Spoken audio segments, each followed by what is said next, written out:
What is going on, ladies and gentlemen? Welcome back to the Backcourt Bros. I'm Will Neufeld here with Ryan Rebus. As always, say hi to the folks, Ryan. What's up, guys? Alrighty, so, Ryan, in this video, we are going to be making a tier list, and the subject of this tier list are NBA players' signature moves. So, of course, all these players have phenomenal moves. It's going to be really difficult to put, a move that's good into a tier list of great moves. So, when you see a good player's move in like B or C tier, we ask that you just understand that we're doing this comparatively. We're not saying, this move is just bad. We're just saying it's bad compared to the other moves on this list. So, With that, Ryan, tell us your thoughts on the first move of this list, which is James Harden's double step back. Oh, a double step back. You didn't just do the step back. You had to do the double step back. Of course. I don't know, man. This move was pretty overpowered, like in its prime years, like 2018, 2019, those years, you remember? Oh, yeah. Pretty dang good. I don't know. I might even put it in like A or B tier. I think it's not S tier. I think we're both in agreement there. Yeah, for sure. It was a really good move, but it wasn't S tier worthy. I see this as a solid bottom of A tier. That's kind of what I think. I think it was too good to be in B tier, but I think it was... Yeah. I completely agree with that. Yeah. So, A tier, what do we think of? Yeah. Yes, sir. Yeah, that sounds about right. Alrighty, so staying in Texas, we have one of your favorite players and their signature move. We have Tony Parker's spin move.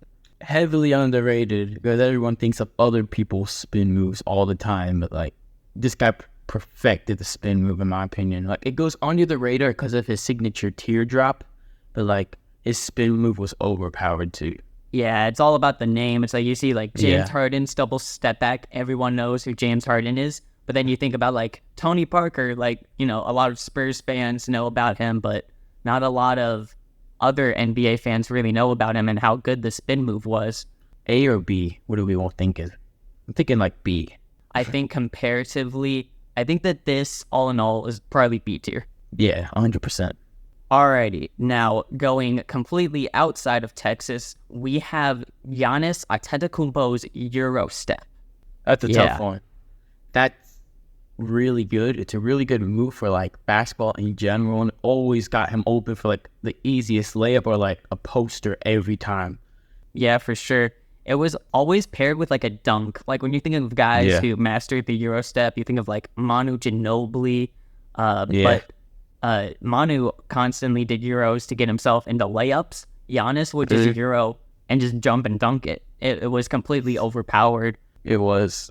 Yeah. It definitely could be A tier worthy, but like compared to other stuff here, you always gotta second guess everything.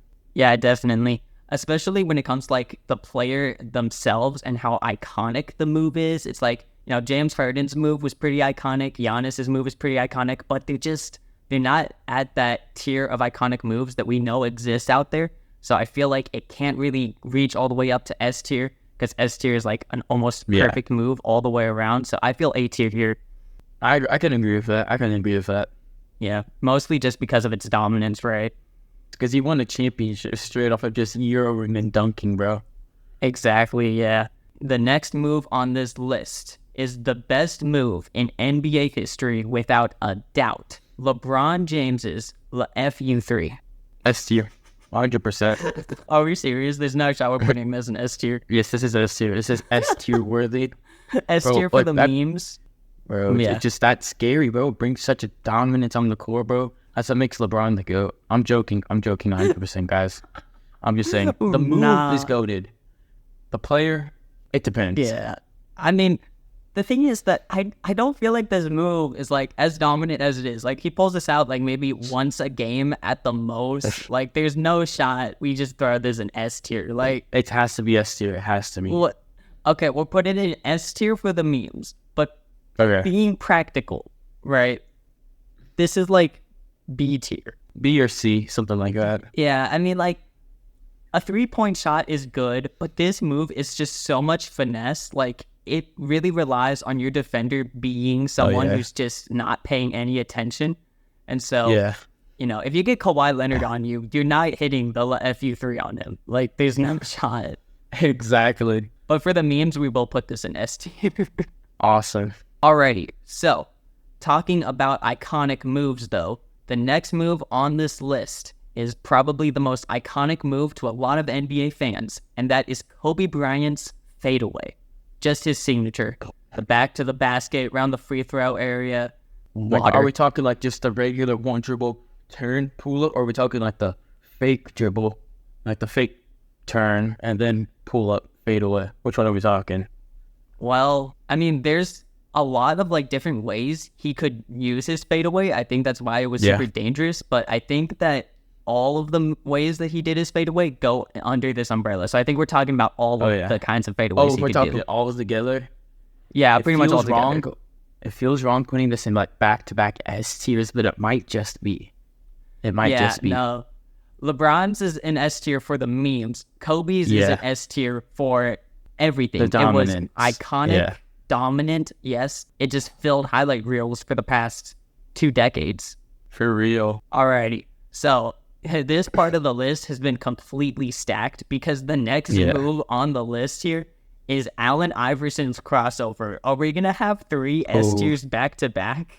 Are we doing this? I'm going to say this, and it's just opinion, but in my opinion, who invented the crossover has to be Tim Hardaway. Like, that crossover was deadly. And this goes under the radar because the era back then was so weak, we like just didn't care about it. I might even just put this in like A tier. A tier seems really reasonable for this move, honestly. Yeah, I see that. Tim Hardaway invented the crossover, or at least really like started to use it well.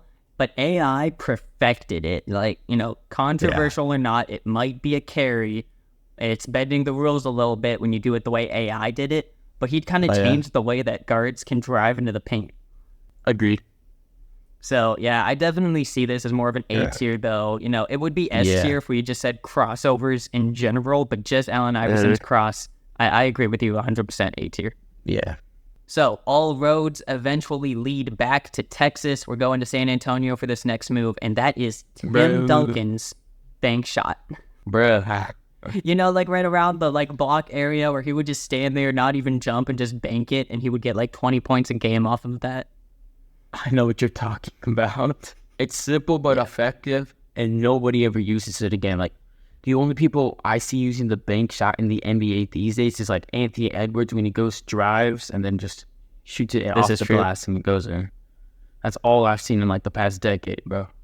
So very under the radar, and it could be controversial. We could go with like B, maybe. I don't know. Yeah, I mean, for what it is just a bank shot, and like though Tim Duncan is like the best power forward in NBA history, debatably, it's besides the name. It's just a bank shot. Like, you know, it's simple but effective. I don't think we can put this higher than a B tier. So I think this is either low B, possibly compared to the other moves that we've seen. It could be C tier. But I don't know. What do you think? I'm going to let you make the call. C or B? I'm going to be generous to Timmy D only because he has 5 championships. We'll put him in B tier. Okay, yeah. I see that. Holy cow, every move on this list is in Texas. I did not realize what I had done here, but we're going to end this video off with possibly the first move that you think of when you think of a NBA player's signature move, when you think dominance, when you think how iconic it is. Of course, I'm talking about Dirk Nowitzki's one-legged fadeaway.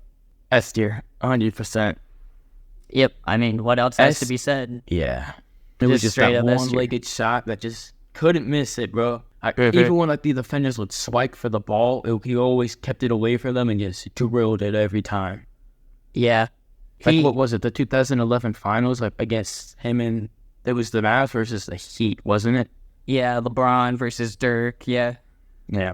One of the most valuable championships ever. Yeah, for real. Now, we know there was a lot of moves we didn't mention in this, so like the video and let us know if you want to see a part 2 to this. Thank you guys for watching. We'll see y'all next time. Peace.